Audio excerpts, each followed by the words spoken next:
Juízes capítulo 16. Certa vez Sansão foi a Gaza, viu ali uma prostituta, e passou a noite com ela. Disseram ao povo de Gaza: Sansão está aqui. Então cercaram o local e ficaram à espera dele a noite toda, junto à porta da cidade. Não se moveram a noite inteira, dizendo: ao amanhecer o mataremos. Sansão, porém, ficou deitado só até a meia-noite. Levantou-se, agarrou firme a porta da cidade, juntamente com os 2 batentes, e os arrancou, com tranca e tudo. Pôs tudo nos ombros e levou ao topo da colina que fica defronte de Hebrom. Depois dessas coisas, ele se apaixonou por uma mulher do vale de Soreque, chamada Dalila. Os líderes dos filisteus foram dizer a ela: veja se você consegue induzi-lo a mostrar-lhe o segredo da sua grande força e como poderemos dominá-lo, para que o amarremos e o subjuguemos. Cada um de nós dará a você 13 quilos de prata. Disse, pois, Dalila a Sansão: conte-me, por favor, de onde vem a sua grande força e como você pode ser amarrado e subjugado. Respondeu-lhe Sansão: se alguém me amarrar com 7 tiras de couro ainda úmidas, ficarei tão fraco quanto qualquer outro homem. Então os líderes dos filisteus trouxeram a ela 7 tiras de couro ainda úmidas, e Dalila o amarrou com elas. Tendo homens escondidos no quarto, ela o chamou: Sansão, os filisteus o estão atacando.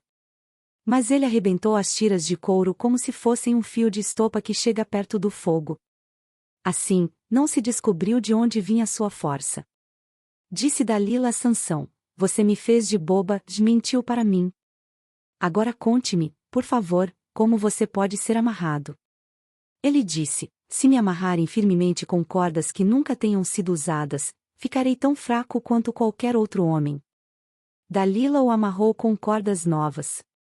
Depois, tendo homens escondidos no quarto, ela o chamou: Sansão, os filisteus o estão atacando. Mas ele arrebentou as cordas de seus braços como se fossem uma linha. Disse Dalila a Sansão: até agora você me fez de boba e mentiu para mim. Diga-me como pode ser amarrado. Ele respondeu: se você tecer num pano as 7 tranças da minha cabeça e o prender com uma lançadeira, ficarei tão fraco quanto qualquer outro homem. Assim, quando ele dormia, Dalila teceu as 7 tranças da sua cabeça num pano e o prendeu com a lançadeira. Novamente ela o chamou: Sansão, os filisteus estão vindo sobre você. Ele despertou do sono e arrancou a lançadeira e o tir, junto com os fios do tir. Então ela lhe disse: como você pode dizer que me ama, se não confia em mim? Esta é a 3ª vez que você me fez de boba e não contou o segredo da sua grande força. Importunando-o o tempo todo, ela o esgotava dia após dia, ficando ele a ponto de morrer. Por isso ele lhe contou o segredo: jamais se passou navalha em minha cabeça, disse ele, pois sou nazireu, desde o ventre materno. Se fosse rapado o cabelo da minha cabeça, a minha força se afastaria de mim, e eu ficaria tão fraco quanto qualquer outro homem. Quando Dalila viu que Sansão lhe tinha contado todo o segredo, enviou esta mensagem aos líderes dos filisteus: subam mais esta vez, pois ele me contou todo o segredo. Os líderes dos filisteus voltaram a ela levando a prata. Fazendo-o dormir no seu colo, ela chamou um homem para cortar as 7 tranças do cabelo dele, e assim começou a subjugá-lo. E a sua força o deixou. Então ela chamou: Sansão, os filisteus o estão atacando. Ele acordou do sono e pensou: sairei como antes e me livrarei. Mas não sabia que o Senhor o tinha deixado. Os filisteus o prenderam, furaram os seus olhos e o levaram para Gaza. Prenderam-no com algemas de bronze, e o puseram a girar um moinho na prisão. Mas, logo o cabelo da sua cabeça começou a crescer de novo. Então os líderes dos filisteus se reuniram para oferecer um grande sacrifício a seu deus Dagom e para festejar, comemorando: o nosso Deus entregou o nosso inimigo Sansão em nossas mãos. Quando o povo viu, louvou o seu Deus: o nosso Deus nos entregou o nosso inimigo, o devastador da nossa terra, aquele que multiplicava os nossos mortos. Com o coração cheio de alegria, gritaram: tragam-nos Sansão para nos divertir. E mandaram trazer Sansão da prisão, e ele os divertia. Quando o puseram entre as colunas, Sansão disse ao jovem que o guiava pela mão: ponha-me onde eu possa apalpar as colunas que sustentam o templo, para que eu me apoie nelas. Homens e mulheres lotavam o templo, todos os líderes dos filisteus estavam presentes e no alto, na galeria, havia cerca de 3.000 homens e mulheres vendo Sansão, que os divertia. E Sansão orou ao Senhor: ó soberano Senhor, lembra-te de mim. Ó Deus, eu te suplico, dá-me forças, mais uma vez, e faze com que eu me vingue dos filisteus por causa dos meus 2 olhos. Então Sansão forçou as 2 colunas centrais sobre as quais o templo se firmava. Apoiando-se nelas, tendo a mão direita numa coluna e a esquerda na outra, disse: que eu morra com os filisteus. Então, ele as empurrou com toda a força, e o templo desabou sobre os líderes e sobre todo o povo que ali estava. Assim, na sua morte, Sansão matou mais homens do que em toda a sua vida.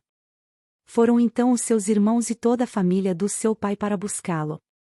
Trouxeram-no e o sepultaram entre Zorá e Estaol, no túmulo de Manoá, seu pai.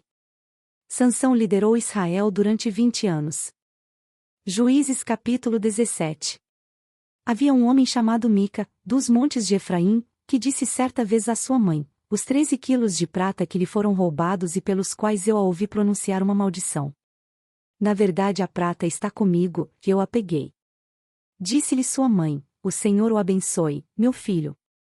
Quando ele devolveu os 13 quilos de prata à mãe, ela disse: consagro solenemente a minha prata ao Senhor para que o meu filho faça uma imagem esculpida e um ídolo de metal.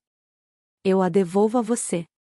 Mas ele devolveu a prata à sua mãe, e ela separou 2,4 kg, e os deu a um ourives, que deles fez a imagem e o ídolo.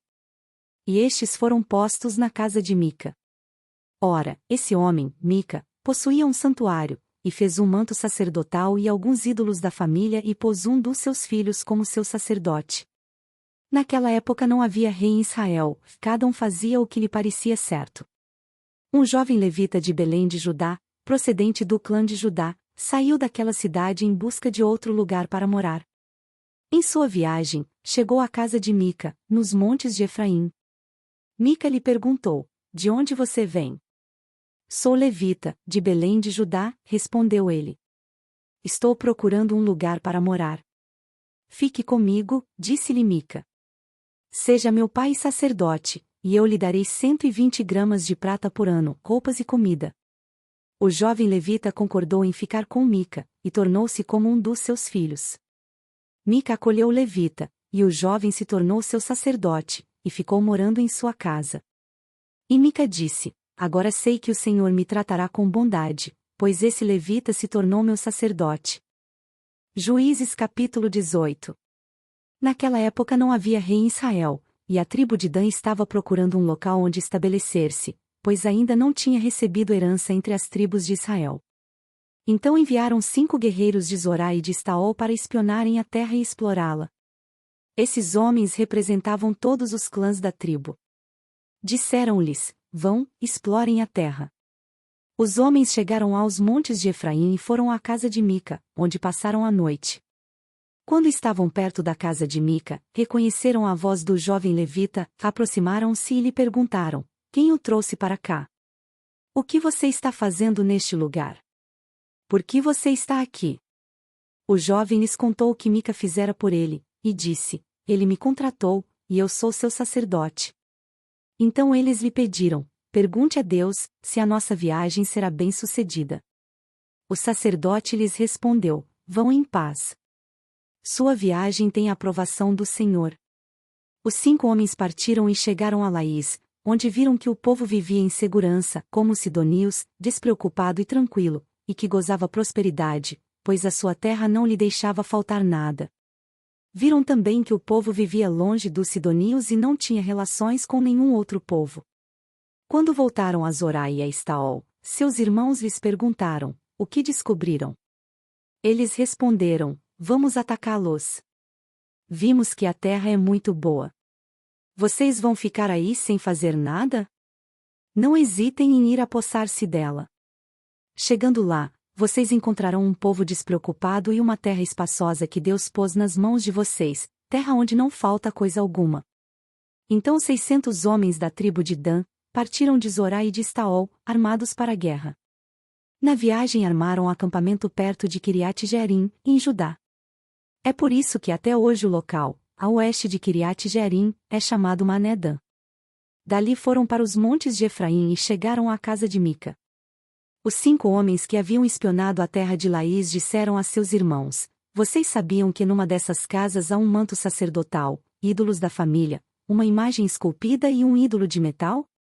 Agora vocês sabem o que devem fazer. Então eles se aproximaram e foram à casa do jovem levita, à casa de Mica, e o saudaram. Os 600 homens de Dan, armados para a guerra, ficaram junto à porta.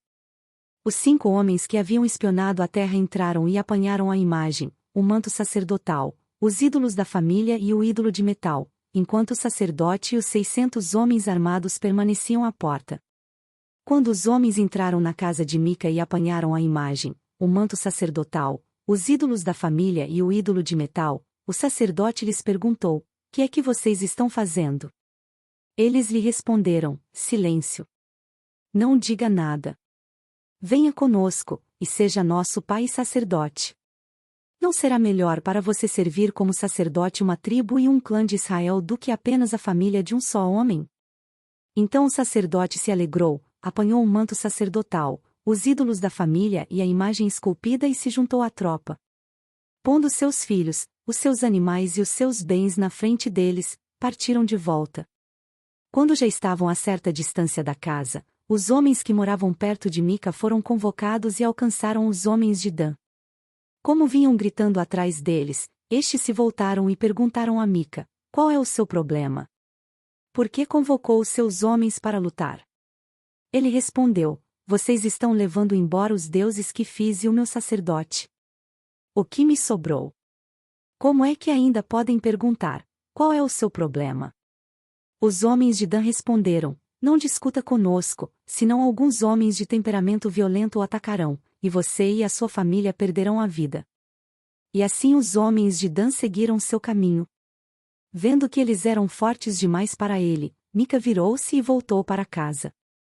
Os homens de Dan levaram o que Mica fizera e o seu sacerdote, e foram para Laís, lugar de um povo pacífico e despreocupado. Eles mataram todos ao fio da espada e queimaram a cidade. Não houve quem os livrasse, pois viviam longe de Sidom e não tinham relações com nenhum outro povo. A cidade ficava num vale que se estende até Bet-Reob. Os homens de Dan reconstruíram a cidade e se estabeleceram nela. Deram à cidade anteriormente chamada Laís o nome de Dan, em homenagem a seu antepassado Dan, filho de Israel. Eles levantaram para si o ídolo, e Jonatas, filho de Gerson, neto de Moisés, e os seus filhos foram sacerdotes da tribo de Dan até que o povo foi para o exílio. Ficaram com o ídolo feito por Mica durante todo o tempo em que o santuário de Deus esteve em Siló. Curta, compartilhe e se inscreva em nosso canal. Para mais conteúdos acesse mulherespreciosas.com.